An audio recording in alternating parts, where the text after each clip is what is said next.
Today, mathematicians, we're going to divide using the using long division, okay? So, it's similar to the standard algorithm. It's a process that you have to do step by step. So, when we think about long division, we have to think about three key words with division. Divisor, dividend, quotient, okay? The dividend goes in the box. It's the number that's being divided. The divisor goes outside of the box. It's the number you're dividing by. And the quotient goes on top of the box. That's the answer. Do we have the quotient yet? No, so we don't have it. When you set up your long division problems, you have to set them up correctly. This problem is 65 divided by 5. Say that. 65 divided by 5. So, let's say it. 65 divided by 5. This box means divided by, okay? If I were to write it like this, is that correct? No. No, that's 5 divided by 65. That does not say 5 divided by 65. It says 65 divided by 5. There is a difference, okay? You have to set your problems up correctly or you will get it wrong. So, dividend, divisor, quotient. We are trying to find the quotient. When we do long division, we have to use smart estimating. We have to use smart guessing, okay? We got to use what we know. Long division is a process. You divide, then you multiply, then you subtract, then you bring down. And I'm going to walk you through those steps. So the first thing we need to look at is the first number, 6, okay? We're going to look at 6. It's actually in the tens place, okay? So it's 60, but we're just thinking of it as 6. So, how many groups of 5 will go into 6? Colby? 1. One group of 5. How many times can you split 6 up into 5? Just one time, right? So I'm going to write my 1 straight above my 6, because it needs to be in the tens place, because this is in the tens place. So it goes straight above it, okay? So I just did 6 divided by 5 is 1. So step 1, divide. What's step 2? Multiply. 1 times 5 is 5. Step 3 is subtract. 6 minus 5 is 1. Step 4 is bring down. We're going to bring down the 5.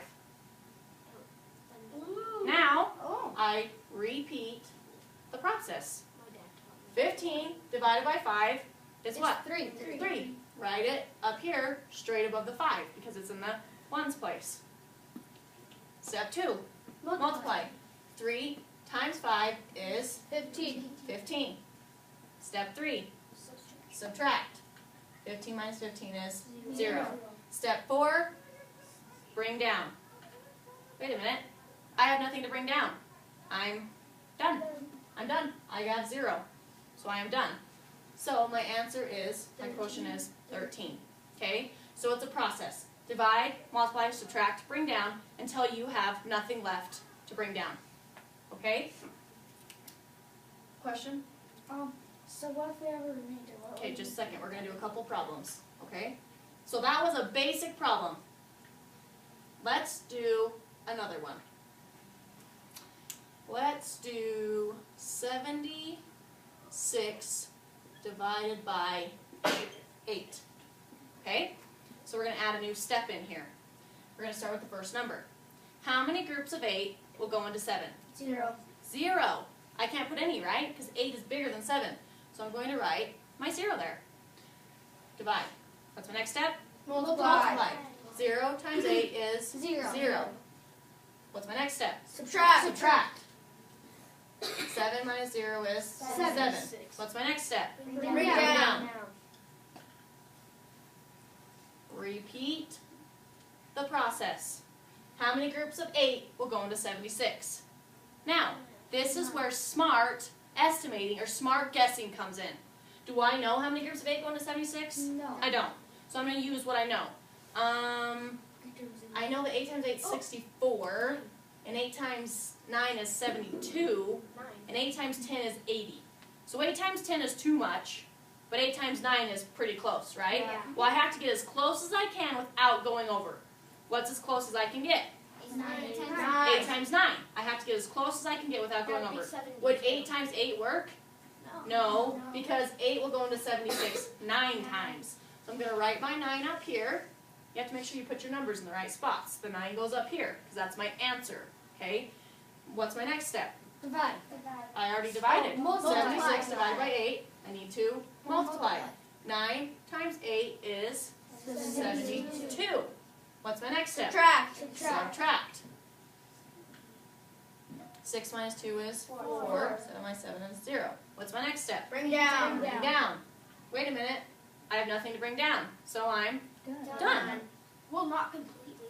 But You still got your remainder. what happens here? You I have a remainder. Remainder. That's what I was gonna ask. Oh. Okay?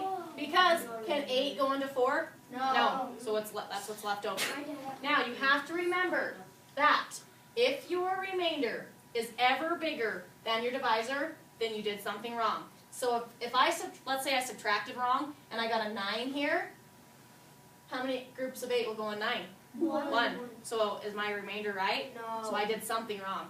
Okay? Something's not right there. And I should know right then, stop, I did something wrong. So let's put back the right answer. How many groups of 8 are in 4? None. So I'm done. That's my remainder. Okay? Let's try one more. What if we have double digit into double digit? So 76 divided by 13. Same exact process. This time it's just a little harder because I have to use even better smart guessing. Because I don't know much about 13. So, how many groups of 13 will go in 7? 0. How many groups of 13 can I put into 7? Oh. 0. 13 is bigger than 7. I can't divide 7 up into 13 groups. True, because Can I? Can I take 7 things and split them up evenly into 13 things? No, I can't. There's not enough. So, bring down. Now, if you notice, if you start with 0, do I need to go through all the steps? Because I get the same number, right? So eventually you can get to the point where you don't have to put 0 up there. You just know it's 0. But we're going to start with that because that's a process. So I divided, I multiplied, I subtracted, I brought down. Now, how many groups of 13 are in 76? Ooh, I don't know. So I'm going to use some smart estimating. I know that 13 times 10 would give me 130. So that's too much, right? So what if I tried, let's say, 13 times 5? The thing with long division is you have to do guessing and checking. Off to the side somewhere, you're going to have to try it. Because you've got to get as close to 76 as you can without going over.